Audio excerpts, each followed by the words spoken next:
This quote that all giving starts with your heart and then you use your head, it's one of the pillars of our philanthropy in our family and for me personally. And growing up, I always thought of my grandfather as the head and my grandmother as the heart. And just what incredible balance that they had and what an incredible dynamic team that they made. And I think this is so important in philanthropy and in all things that we do.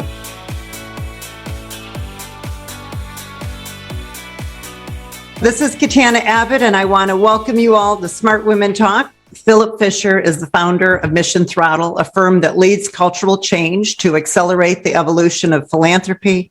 He's a community advocate for social change and is the chairman of the Fisher Group, the chair emeritus of the Max M. and Marjorie S. Fisher Foundation, and the Detroit Symphony Orchestra. Amanda Fisher is an avid Detroit philanthropist and residential real estate broker in Birmingham. Amanda has numerous philanthropic passions, including leadership roles for organizations like Child Safe, Starfish Family Services, Detroit Jewish News Foundation, and the Council for Michigan Foundation.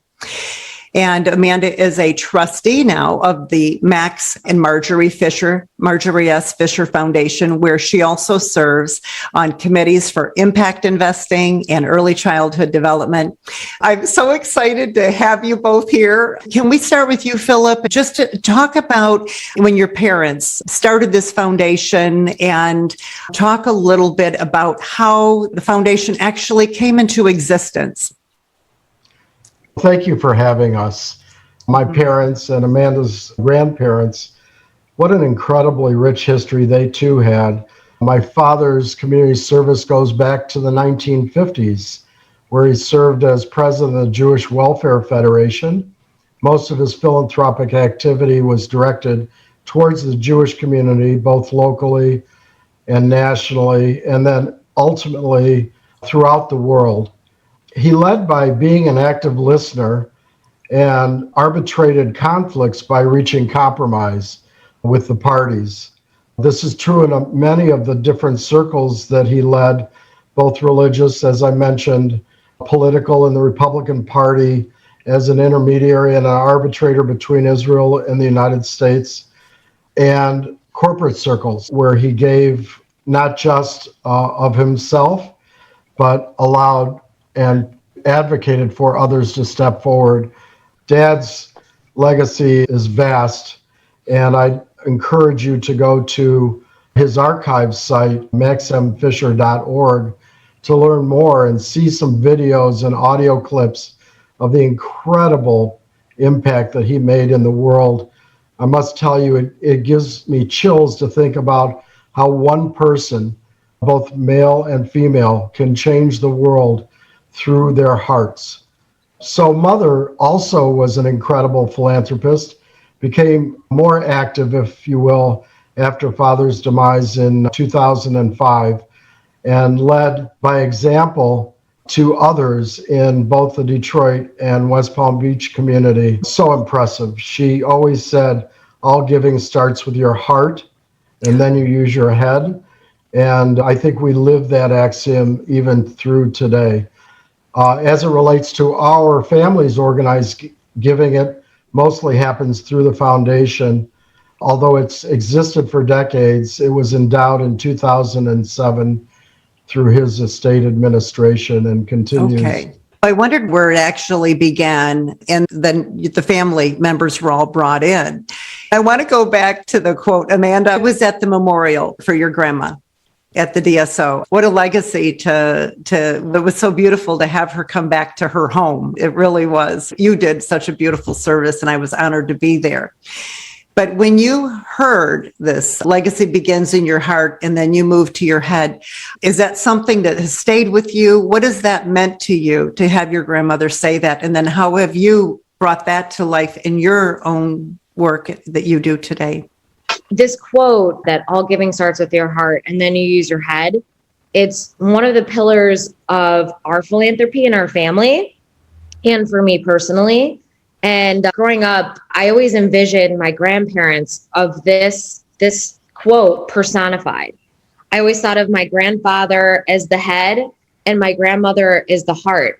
And just what incredible balance that they had, and what an incredible dynamic team that they made. And it just gave them such balance. And I think this is so important in philanthropy and in all things that we do. And if you're all head and no heart, or no head and all heart, you can't make as big of an impact. Actually, Doug Stewart, who's the executive director at the foundation, and we like to tease that we say all giving starts with your heart, your head, and then you use your hands. And I think that using your hands is a kind of more of a third, fourth generation, also stewarded by the second generation philosophy. It's the moments that we're working shoulder to shoulder, hand in hand with our grant partners, with our neighbors on the ground, where we make the biggest impact. And then we also say that you use your head, your heart, your hands, and then you use your ears. Because like my dad always said, we don't work on people, we work with people. And the first thing that we always ask them, and what I've learned from such a young age from my grandparents and my father, is to ask people, what do you need? We're not going to come in and say, this is what we think you need. We listen to them, and we never insert ourselves in that. And we work alongside them. It's really like a full body, full soul experience in living in that one quote. So I think it really embodies what my grandparents were about. Oh, thank you. I love that. I love that. And Phillip, every generation needs to see themselves as wealth creators rather than just living off that money, but they don't understand it. It's even when you get a lot of money, like a lotto winner, they don't understand, first of all, how much that really can generate in income. And when you buy something, it has expenses. So you end up with all the expenses that go along with that. So some thoughts? In our case, it's critically important to think about the definition of wealth, which means more to us than just financial gain. It means to make a mark in our community. And I remember Father suggesting in a letter that he sent before his demise to the family, talking about preserving the corpus, working together as a group and not individually, that will bind us together as a family. This philanthropic work that we do is so critically important to not just bring closeness to our family, but to others indeed. In our case, from a financial perspective, although Father and Mother were the wealth creators, we really shifted our portfolios to more principal preservation after Father's passing. We had a number of core large holdings, equity holdings in companies where I was blessed to be part of the board or chair the board. And we decided to diversify our wealth and focus on wealth preservation because we knew that the wealth creator was no longer with us. That didn't, however, abdicate us from creating our own wealth. And so we had a vast need to become entrepreneurs, as Amanda is, to not just preserve that wealth, but to grow it. And I'd say that our portfolios today are more conservative from a volatility standpoint than they ever have been historically, and that we're looking for growth through those portfolios in a way that we can pass this wealth on to future generations, not just my children, but our grandchildren and great-grandchildren.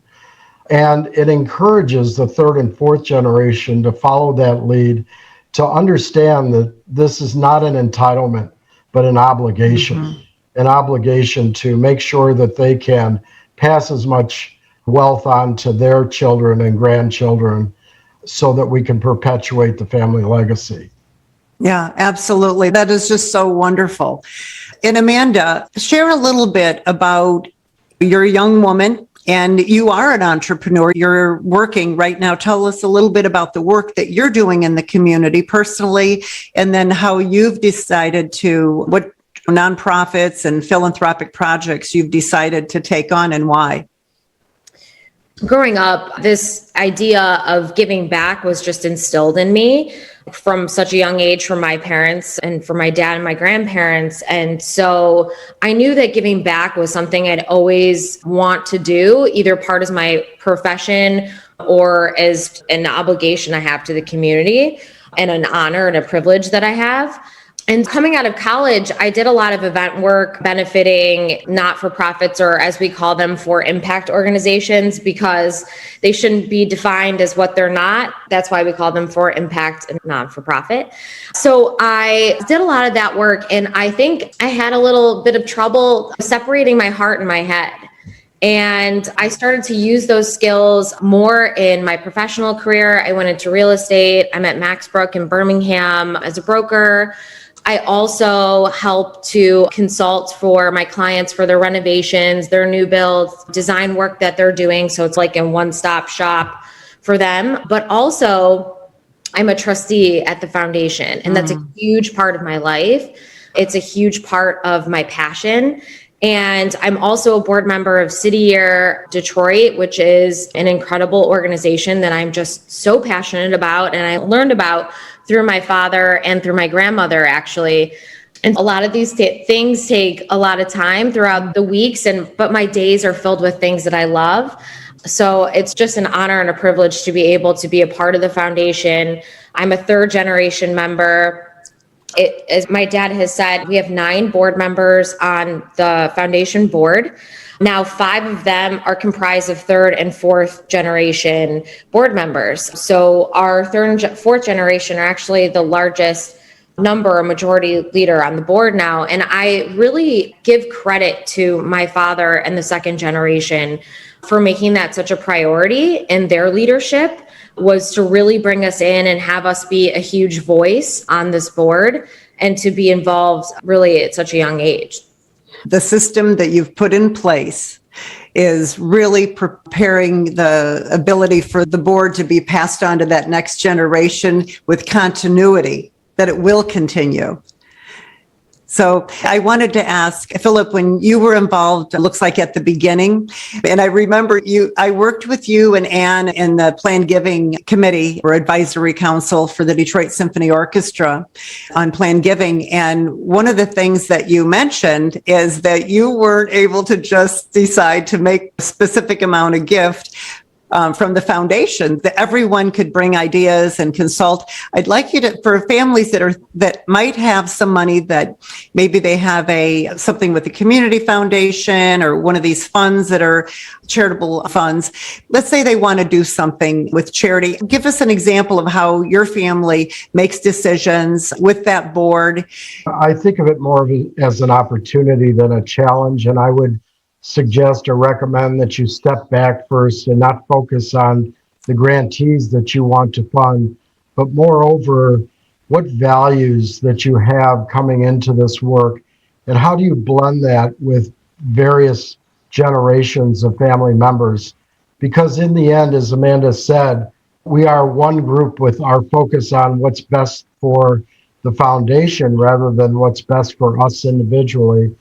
And coming into a practice and a collective is critically important to drop your own philanthropic passions and think through what values and align values that you have with your family members. And we know that living within a family can be very challenging. But I think in the case of working through the foundation, it's really been an opportunity to get to know my nephews and nieces. So much incredible work that they're doing, not just personally, but I'm learning so much from them about what's important to them. And I think that's important when we think about how we're going to come together as a collective and give of ourselves through the foundation. So the foundation, we had to develop a strategy that was part of that alignment of values. We had to think about the areas or focus areas that we wanted to focus on. In our case, it's early childhood, Jewish identity, arts and culture, and impact investing.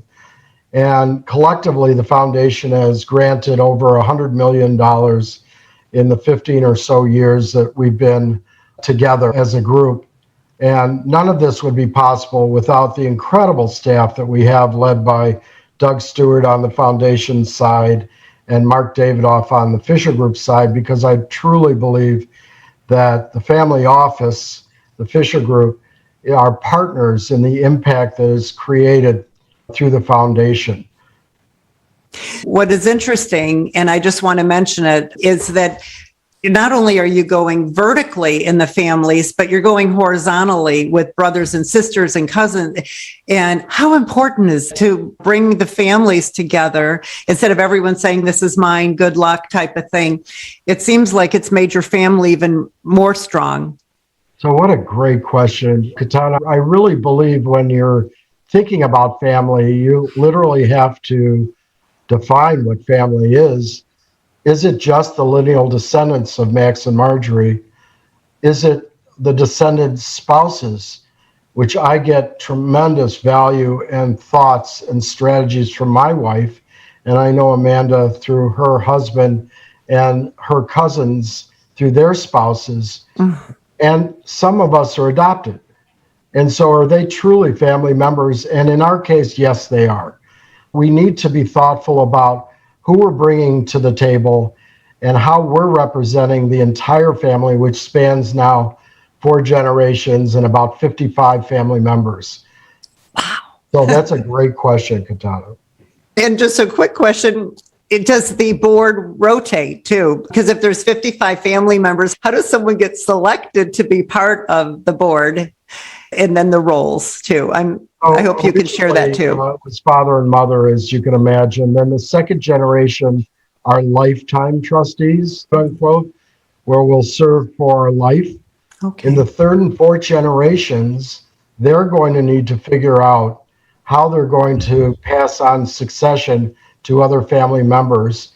We use a nomination and governance committee, of which the third and fourth generation are majority of that committee too. And we go through an arduous process of understanding through application who wants to be involved, what do they bring to the table, and how they can drop their own philanthropic desires for the work of the group, if you will. And is there sometimes where there has to be a lot of persuasion with people that may be real passionate about their project? It's very dynamic. It's very hard to drop what you're feeling when you get to the table. And we think that focusing on what's best for the foundation, we work for the foundation. The foundation doesn't work for us. That it's very difficult to leave that baggage at the door when you walk in the room. Yeah, I can imagine that. You both have careers, and then you have all your philanthropic work and then the different boards. Can you just give us an idea of maybe how you have been able to manage everything? And I'd love to hear what a typical week looks like so people can understand what that is. So, Amanda, what would you like to share about your typical week and how life balance is so important for women, and you're a young woman too? And I think a little bit different from my dad in the second generation. I think the third and fourth generation, as we talked a little bit about before, we're not resting on what the second generation and first generation is so generously given us. We're working really hard to create that for our kids and our grandkids and future generations going forward. I've really learned how to have this work-life balance. I think it's taken me a little while to figure it out.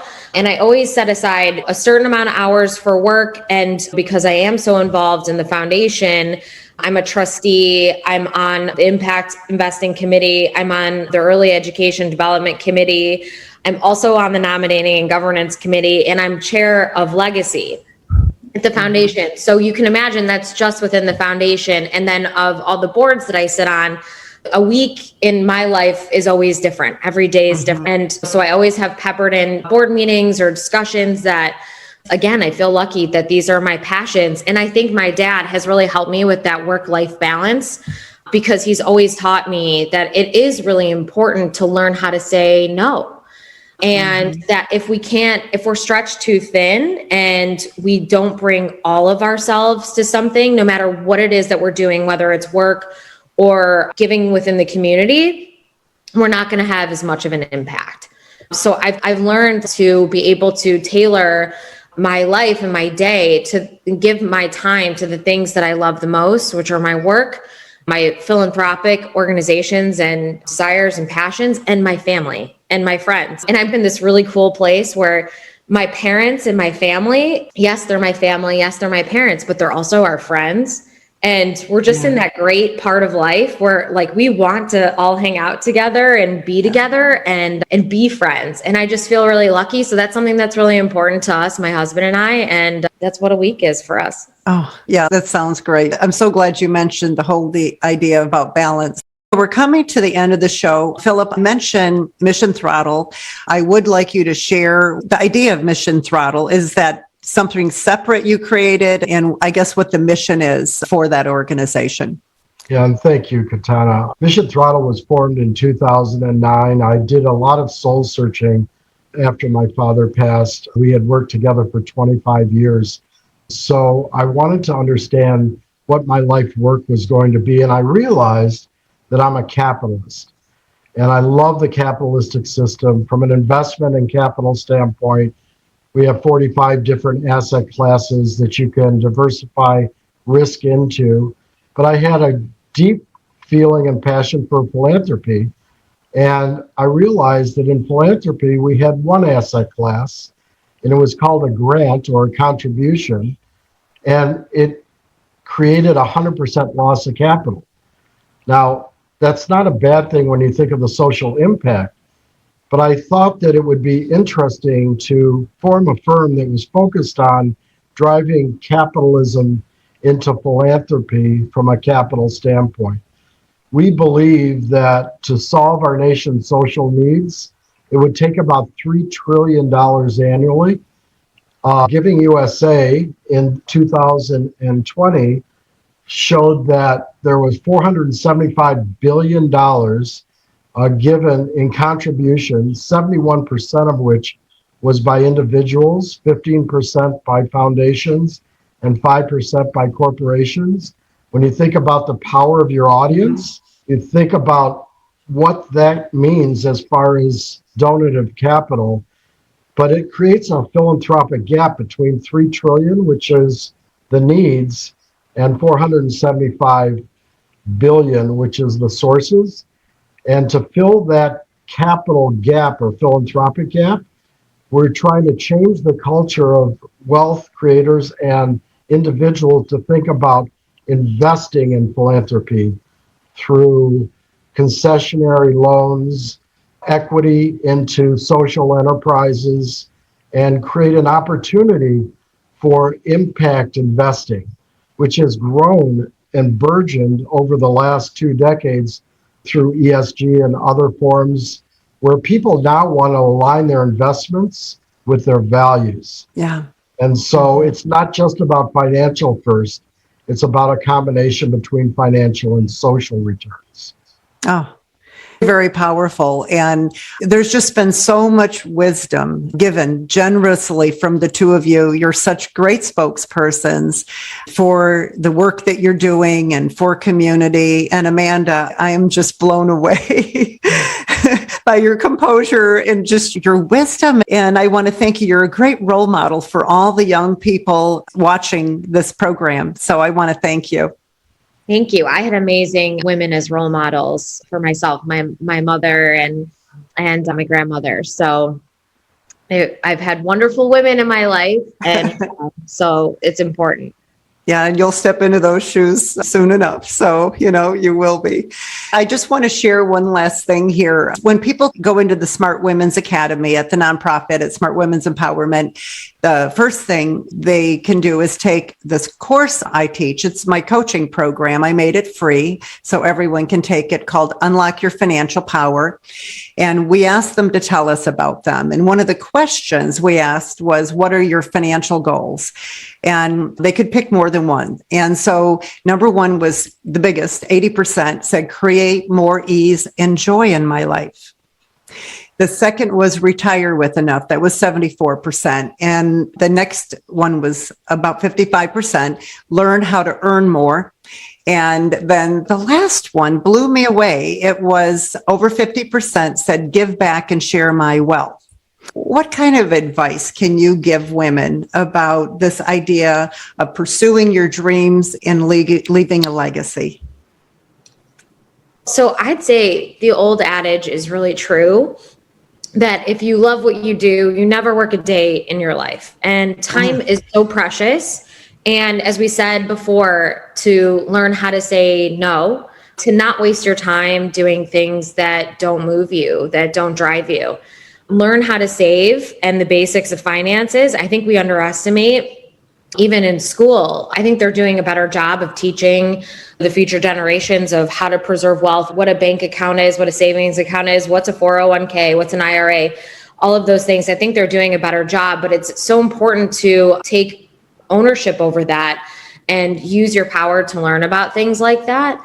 And I think there's always going to be bumps in the road, and everybody's experienced them, but I always think of falling is not the failure. It's how you pick yourself up and how you learn from those things. Mm-hmm. And when we're gone, the only thing that keeps us alive is our legacy. This is our mark on the earth. And sometimes we have to look at the legacy that we've been left, like I have with my grandparents and my parents, and use that to look forward and to move forward. And so I always think when I look back on my life, hopefully at a very old age, that I can think about what I've accomplished, and not in terms of what's on my resume, or it's more about the impact that I've been able to make, a small impact that I'll be able to make on this world that is preserving the legacy of my parents and my grandparents. Yeah. And hopefully to pass that on to my grandchildren and my children and generations to come. And I'm sure you will. I'm sure you will. So I just want to thank both of you for taking your time and being so generous with it today. And I just appreciate it so much for you to be here. Thank you so much for having us. Absolutely.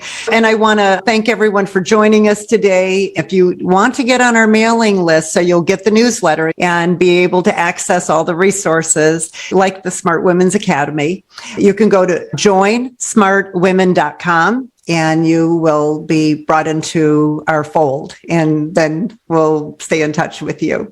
Until then, go out and live with more purpose, more passion, and prosperity.